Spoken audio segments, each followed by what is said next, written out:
أترى أن الله خلق السماوات والأرض بالحق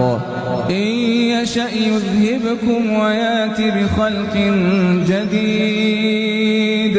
وما ذلك على الله بعزيز وبرزوا لله جميعا فقال الضعفاء للذين استكبروا إنا كنا لكم تبعا فهل أنتم مغنون عنا من عذاب الله من شيء